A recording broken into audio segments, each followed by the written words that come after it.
Bueno, el tema que he elegido así es el tema de gobierno abierto, participación, colaboración y transparencia, ¿sí? Este es un tema que por suerte lo puedo tratar ahora, merced a que recientemente, no sé si ustedes saben, se sancionó la ley, deben saber la ley del libre acceso a la información pública a nivel nacional, ¿sí? Que la tenemos ahí, la ley 27.275, la cual es una condición previa y fundamental para que yo pueda hablar de gobierno abierto. Sin esta ley, digamos, hubiese sido en vano, no estaría acá hablando de esto.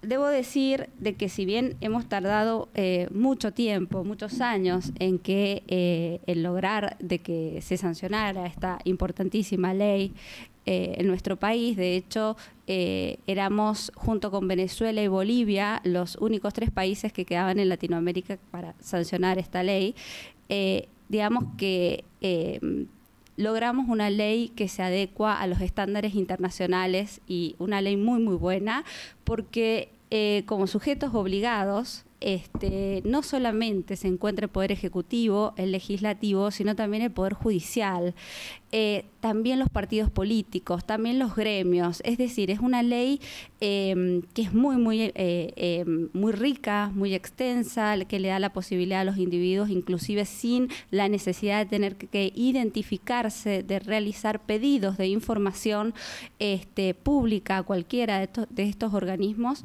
y ellos tienen la obligación de suministrársela. Y como si esto fuera poco, y esto lo hago como nota destacable de la ley sancionada, es que bueno, es una ley en la cual digamos las personas que van, que lo peticionan, tienen un principio de gratuidad, el principio de informalidad, y por otro lado esas excepciones son muy pequeñas, es decir, se discutió el tema de los datos sensibles o de los datos personales que están referidos a los agentes públicos en el ejercicio de sus funciones mientras está durando su acción, sus tareas, pero o sus mandatos, pero bueno, básicamente casi todos, 182 votos a favor y fueron creo que 70 que fueron en contra, lograron ponerse de acuerdo a los 3 grandes partidos, los radicales, el Frente para la Victoria y también del PRO, lo cual, bueno, desde todo punto de vista es muy positivo. Y en cuanto a el tema que también preocupaba mucho, es decir, cuando se le pide información a empresas, con capital estatal mayoritario, como puede ocurrir en el caso de YPF. Ustedes, bueno, tienen conocimiento de lo que ocurrió con el convenio de YPF Chevron. Bueno, quedaba ahí una cierta duda, un resquemor que iba a pasar, porque esta parece como una excepción. Bueno, se dejó bien en claro que la reglamentación no podía alterar el espíritu, por supuesto, de esta ley. Y bueno, después, semanas después de la sanción de esta ley, vimos como el diputado de Giustiniani, que venía hace tiempo luchando por el tema de que se diera a conocer este convenio, finalmente lo logró mediante una sentencia que fue impecable de la Suprema Corte, pero bueno, YPF le dio un convenio que estaba bastante tachado, hasta que bueno, logra él, bueno, se logra a través de la sanción de esta ley y todo, de que tuviera acceso al convenio, al contrato completo, y bueno, ya ahora ya vamos a ver qué pasa con eso. Pero bueno, les hice un breve raconto de esta condición previa, porque bueno, es fundamental para poder hablar de gobierno abierto. Como les decía, yo soy abogada. Mi maestría en realidad está hecha es sobre asesoramiento jurídico de empresas, es decir, digamos, siempre me preocuparon, me interesaron mucho, digamos, todo lo vinculado con lo que es las pymes, porque al igual que lo manifestaba Edgardo, creo que al igual que Carlos, desde su óptica, desde sus propuestas, Lucas, Alberto, Silvina, etcétera, creo que todos desde nuestros lugares tratamos de ver cómo podemos realizar aportes para mejorar la calidad de vida de los ciudadanos. Y yo consideraba, bueno, que las pymes, motorizándolas, son las grandes generadoras de riqueza, las grandes generadoras de empleo, etcétera, pero había algo que no me terminaba de cerrar. Más allá de que desde mis años bastante jóvenes integré un instituto, que era un instituto chiquitito, el Instituto Grande, que en ese entonces comandaba el doctor Dardo Pérez Guilú. Y bueno, y merced a eso, que bueno, tuve una vocación muy importante, un amor muy importante por el derecho constitucional. Pero desde el 2006 me incliné a todo lo que era el estudio, casi con obsesión, y a luchar por la sanción de la ordenanza. Empezamos en Ágora, una ONG chiquitita, que fue la sanción de la ordenanza en Capital de libre acceso a la información pública. Entonces, bueno, básicamente había, como les decía, algo que terminé mi maestría y no me cerraba, y que decía, bueno, acá está faltando como una especie de puente entre el gobierno y esto del fortalecimiento de las pymes, porque no llega, no hay manera, no se genera más trabajo, no mejoran las condiciones de salud, no mejora la educación, no mejora. ¿Qué es lo que está faltando? Bueno, una de las cosas que faltaba era esta ley que les hablaba, la Ley de Acceso a la Información Pública, porque gracias a esta herramienta, si bien creo que a partir de la sanción de esta ley es a partir de que se abre un nuevo capítulo en la historia de los argentinos, creo que vamos a tener la herramienta necesaria como para lograr reducir índices, pero yo miro un poco más a mediano y a largo plazo, y creo que vamos a poder lograr reducir índices importantes de corrupción, y que el Estado, más allá de que va a ser difícil romper con las barreras del secretismo, del ocultismo y de todo que lo ha venido precediendo, creo que vamos a poder lograr romper con esas estructuras internas. Diría que no me preocupa, o me preocupa, pero no tanto, digamos, la formación o el capacitarnos, etcétera, a todos los ciudadanos, sino fundamentalmente a los funcionarios medios y altos, bueno, cómo van a brindar esta información, si realmente van además que he tenido la posibilidad de hablar y acá en Mendoza con muchos, y bueno, realmente es muy difícil, está todo esto muy enquistado, ¿no? Es decir, en que esta información es mía, y que bueno, el que la viene a pedir, ¿y por qué? ¿Por qué me la pide esta cosa que no debe ser así, ¿no? De manera que, bueno, como les digo, vi ese puente, y esto del gobierno abierto creo que tiene que ver también con la posibilidad que estamos viviendo, que es un momento fascinante, como dice Alberto, para la reinvención de la política. Creo que esto tiene, digamos, que ver con nuevos paradigmas de la comunicación humana, ¿no? Las redes sociales en un gobierno abierto pueden influir de un modo que tiene que ver con la legitimación de los gobiernos, pero siempre puesto en contexto de los cambios de nuestra época, ¿no? Intervienen diversos actores con diversos intereses, y este es el poder de la red por el cual los actores intervienen, aportando información, sacando fotos, por ejemplo. Creo que Carlos mencionaba algo de ahora tenemos la posibilidad de sacar la foto a un bache, se la mandamos de inmediato mediante una aplicación, por ejemplo, que ya tiene el municipio de la capital, y vamos a poder seguir electrónicamente ese expediente para ver en qué termina, cómo termina ese tema, de manera que me parece muy importante. Tiene que ver con un individuo que en este caso tiene un espíritu que tiene ganas, un espíritu y ganas de cambiar. Sobre todo lo veo en las generaciones también más jóvenes, de participar y de querer cambiar. Esto tiene que ver mucho con el tema de la cogobernabilidad, es decir, el de pasar de una democracia representativa, ¿sí?, a hablar de una democracia más participativa y deliberativa. Bien. En el siglo pasado teníamos un paradigma unidireccional, ¿no?, que eran teníamos medios de comunicación, un emisor activo y un emisor o receptor pasivo, y esto cambió drásticamente, es decir, hemos pasado a un modelo multidireccional, y su consecuencia directa es la falta de intermediación de los organismos comunicacionales y de los controles gubernamentales y supranacionales, o sea que estaríamos frente a una segunda revolución silenciosa. Recuerdan que a la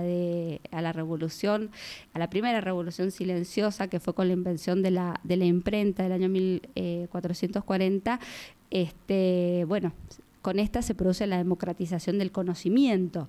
Bueno, ahora con esta revolución tecnológica podemos decir de que lo que se ha democratizado es la información. Ahora, basta con el tema de que se democratice solamente la información, porque les diría que casi toda la información que en este momento se está generando en el mundo está digitalizada. Digo, tenemos casi todo al alcance de nuestras manos, pero ¿va a bastar con eso o será necesario pasar de esa información a producir conocimiento también? Porque a lo mejor todos estos datos y este caudal de datos tan importantes, digamos, vamos a ver en qué medida también nosotros somos capaces de utilizarlo y en qué medida también, digamos, la dirigencia política se capacita como para poder capacitar, porque ellos también, digamos, creo que es un desafío también para las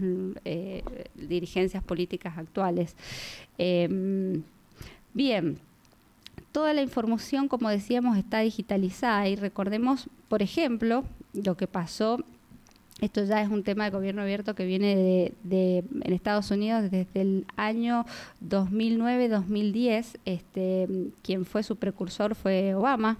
Si ustedes recuerdan bien, Obama fue el que se animó a hacer su campaña política a través de Facebook, y muchos consideran de que logró ganar esas elecciones merced a esto que él realizó esa campaña desde ahí. Bueno, básicamente hubieron hechos como digamos, las crisis que ocurrieron en el norte de África, tanto en Egipto como en Túnez, el famoso 15M, y esas crisis, digamos, fueron épocas bastante sangrientas, y que en la cual la gente resistía, digamos, la acción de los dictadores en plazas, hacían protestas, etcétera, y todos participábamos siguiéndolas a través de los distintos medios de comunicación. Estábamos en esos lugares, ¿no?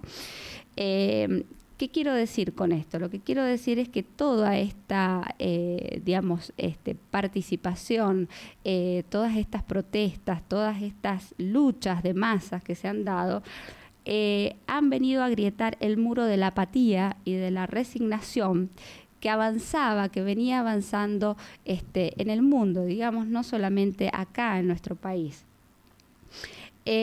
Ahora actualmente lo vemos en medio de los comentarios racistas y misóginos de, por ejemplo, el candidato de Trump, candidato a presidente de los Estados Unidos.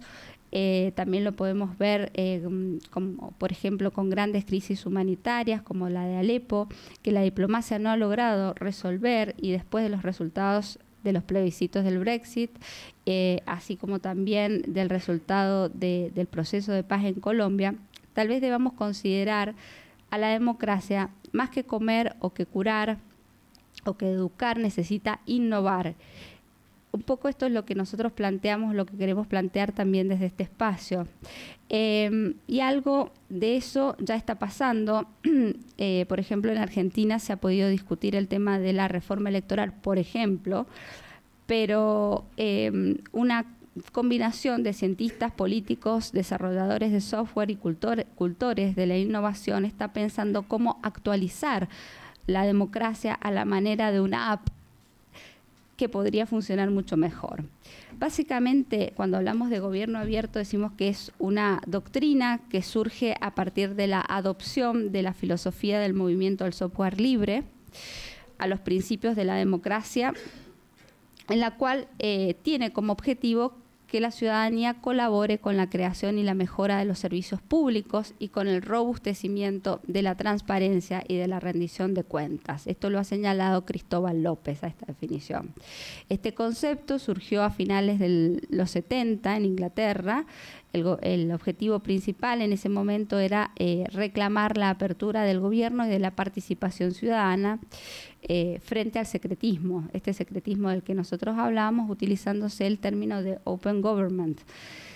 Luego Nueva Zelanda, luego le siguió Estados Unidos y el gobierno abierto no es un nuevo desarrollo tecnológico, es una verdadera filosofía acerca de cómo gobernar, digamos, cuál es el rol que juegan en el gobierno y los ciudadanos en la gestión pública y en sus resultados. Esto me parece fundamental porque esto es lo que nosotros nos tenemos que plantear y lo que nos vamos a tener que plantear cuando nos pongamos o cuando se pongan a trabajar en la reforma de la Constitución de Mendoza, ¿no?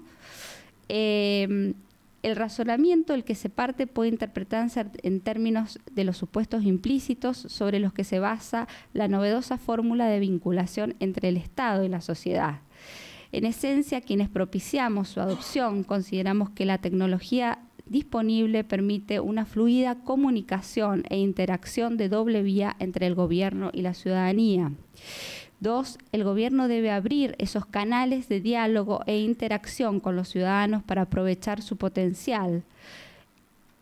Básicamente es que los gobiernos o el gobierno actual también considere el potencial y la información que cada uno de nosotros tenemos y que le podemos aportar a ellos mismos en el diseño de las políticas públicas. Es decir, cuando yo al comienzo les comentaba de mi preocupación por el tema de las pymes, porque motorizan la economía, porque son generadoras de empleo, y después les comentaba de que desde mucho más joven había tenido mucho interés por la ley, porque se sancionara esta ley de libre acceso a la información pública, es porque básicamente lo que me interesa es ver cómo podemos mejorar la calidad de vida de todos. Y me interesa porque en la medida que mejoremos la calidad de vida de todos los ciudadanos, es que eso va a redundar en mejorar la calidad de vida mía, de mi familia y de todos los que estamos cerca. Entonces, me parece que bueno, es la hora de saber aprovechar la apertura de estos nuevos canales participativos, involucrándonos activamente en el desempeño de estos diferentes roles, ¿no? Es decir, tanto como decisor político, como productor, como contralor, en nuestro caso. Hasta acá, el razonamiento que veníamos diciendo, los argumentos que veníamos señalando son bastante accesibles, ¿no? Bastante acertados. Sin embargo, los avances tecnológicos han sido históricamente una fuente histórica de cambio cultural, pero la condición básica para que la tecnología incida sobre la cultura es que exista la voluntad política para difundir e imponer sus aplicaciones con todas las consecuencias que esto implica. Es decir, la mayoría de las aplicaciones tecnológicas son rápidamente adoptadas por el mercado y los usuarios, esto sin necesidad de someterlos a compulsión alguna, ¿no? Esto lo sabemos. Pero en el caso que nos ocupa estamos hablando de abrir la caja negra del Estado y de instar a los funcionarios a que escuchen a los ciudadanos. Estamos hablando de que respondan a sus propuestas, los acepten como coproductores, como cogobernantes, y que admitan que deben rendirles cuentas, además de responder a sus críticas y observaciones. Se trata de nuevas reglas de juego en la relación gobierno-ciudadanía, y si bien podemos aceptar provisoriamente que la tecnología permitiría esa interacción, también debemos admitir que para los funcionarios políticos y los administradores permanentes se muestren dispuestos a funcionar bajo estas nuevas reglas, hace falta una enorme dosis de voluntad política, desde el más alto nivel gubernamental hacia el más bajo, un grado de determinación que rompa con estructuras y mecanismos decisorios ancestrales, pero además del lado de la ciudadanía, de nuestro lado, la filosofía del gobierno abierto supone que una vez abiertos los canales, los ciudadanos vamos a estar dispuestos a participar y a ejercer los roles que potencialmente se nos atribuyen y se nos reconocen discursivamente. ¿Es posible imaginar esta recreación del ágora ateniense en un espacio ahora virtual? ¿O cómo ocurriría en la antigua Grecia? Solo un pequeño grupo de sofisticados oradores y demagogos entablarían un diálogo para discutir y decidir el futuro político de la polis. Lo que pretendo destacar es que, como bien lo ha destacado, lo ha señalado Amartya Sen, no es concebible la participación de la sociedad civil en el diseño, puesta en marcha y evaluación de las políticas estatales a menos de que ésta haya sido empoderada. ¿Qué es empoderamiento? Palabra que a algunos les cae bien, a otros no, pero bueno, básicamente es que ese empoderamiento implica que el ciudadano conoce sus derechos individuales y los colectivos, la forma en la que puede obtener la garantía de su ejercicio y la capacidad de análisis de la información pertinente, así como su capacidad de poder llevarlos a cabo, es decir, de ser o hacer aquello que se tiene razones para valorar. Y que aún empoderado, el ciudadano valora la participación política y tiene esa voluntad de ejercerla. En definitiva, la tecnología puede producir cambios culturales en presencia de voluntad política, que debería existir tanto desde el Estado como desde la sociedad civil.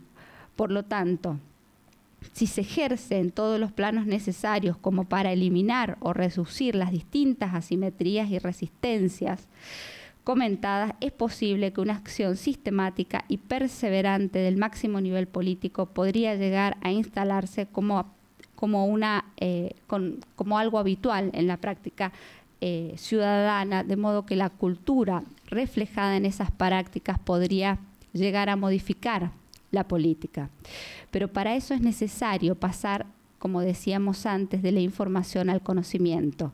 Así, el proceso que va del dato a la información y de esta al conocimiento suele no tener una finalidad meramente descriptiva, explicativa o especulativa sobre un fenómeno. Tratamos de conocer por qué nos proponemos actuar sobre la realidad que conseguimos describir, evaluar o medir. El conocimiento precede a la acción y es condición de posibilidad debidamente aplicado para resolver la problemática que motiva a nuestras preocupaciones. Bueno, nada más.